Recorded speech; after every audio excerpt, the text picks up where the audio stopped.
Why did they announce it just 2 or 3 days before the book came out? To tamp down the discussion around this book. That would make perfect sense, to try to guilt people out of discussing the big cover-up, attempted cover-up.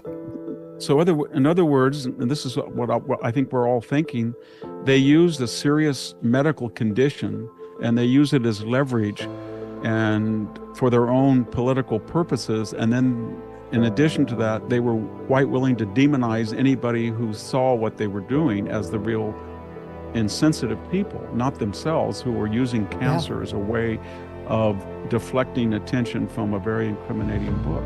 A presidency built on lies, jump cuts, and a medical blackout. Who hid the truth, and why did they shame anyone who dared to ask?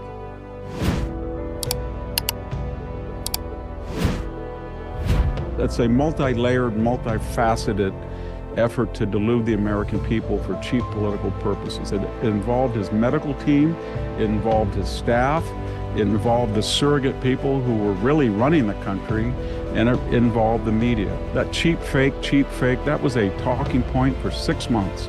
That if anybody questioned him or they looked at a video where he was lost or wandering, they said it's cheap fake.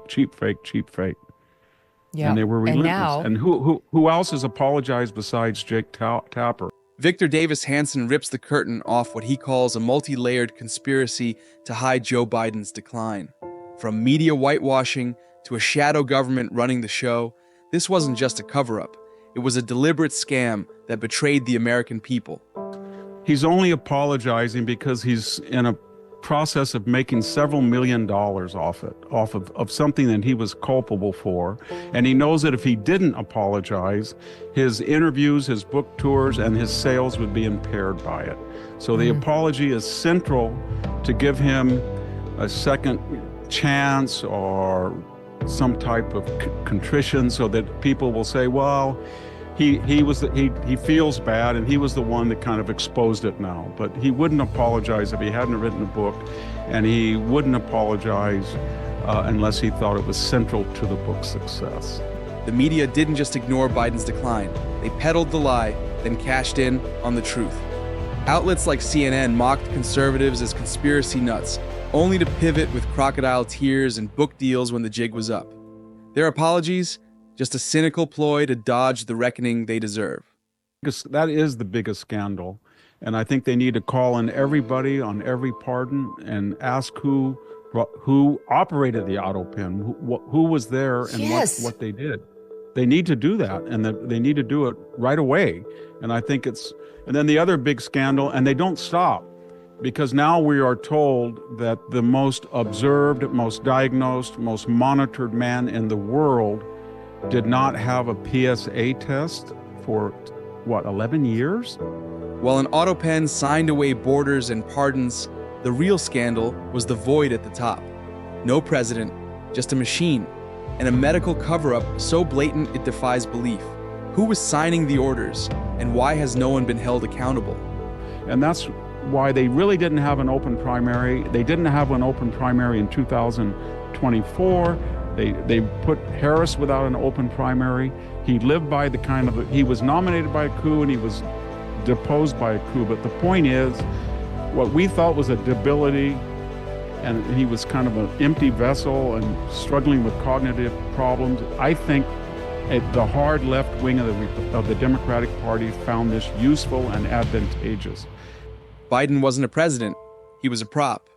Handpicked as a frail front for a radical agenda, he was installed and discarded by a hard left machine. From open borders to foreign policy disasters, the real power lay with unelected operatives who exploited his weakness to reshape America.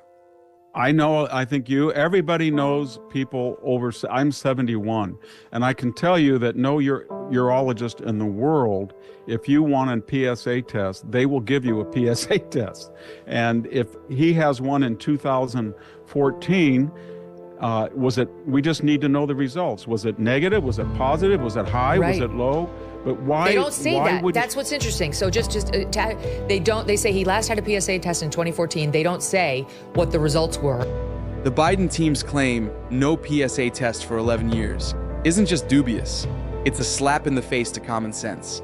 No doctor, no aide, no journalist pushed back on this lie, leaving Americans to wonder, What else did they hide about the man in the White House? They got what they wanted. That's what my point is. I really think they found him useful because he put a thin veneer for as long as he could maintain it. And then when he was no longer useful and they said, you know what, we can't push this left-wing agenda anymore because he can't even function as a veneer, they got rid of him. They just deposed him. They just called him in a room and said, you're done. And if you complain, we made you, we got you nominated, and we have the right to get rid of you. The question now, will anyone pay for stealing the truth from the people? From basement campaigns to a disposable president, the Biden cover-up was a masterclass in manipulation. But the truth is out, and the questions burn.